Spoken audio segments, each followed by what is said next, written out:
പണ്ടൊക്കെ പലഹാരം എന്ന് പറഞ്ഞാൽ മനസ്സിൽ ആദ്യം ഓടിയെത്തുന്ന ഒരു പലഹാരമാണ് നെയ്യപ്പം. എന്നാൽ പിന്നെ നെയ്യപ്പം തയ്യാറാക്കിയാലോ? അതിനായി 2 ഗ്ലാസ് പച്ചരി കുതിർത്ത് മാറ്റിവെക്കുക. ഒരു മിക്സിയുടെ ജാറിലേക്കിട്ട് നന്നായി ഒന്ന് പൊടിച്ചു മാറ്റാം.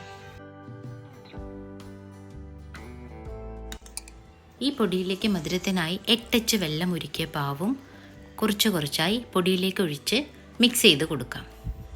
അതിനുശേഷം ഒരു നുള്ളുപ്പ് കൂടി ചേർക്കാം.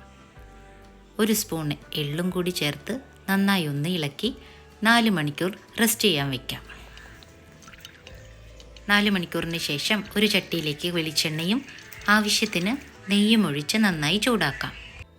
മാവ് നന്നായി ഇളക്കിയ ശേഷം ഓരോരോ തവിയായി ചട്ടിയുടെ നടുവിലോട്ട് ഒഴിച്ചു കൊടുക്കാം.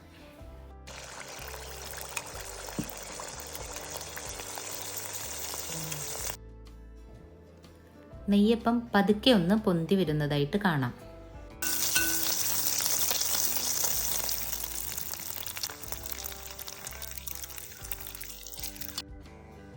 ഇതിനെ പതുക്കെ ഒന്ന് മറിച്ചു കൊടുക്കാം.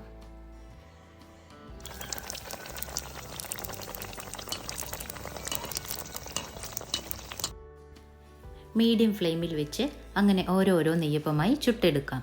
അങ്ങനെ സ്വാദിഷ്ടമായ നെയ്യപ്പം തയ്യാർ.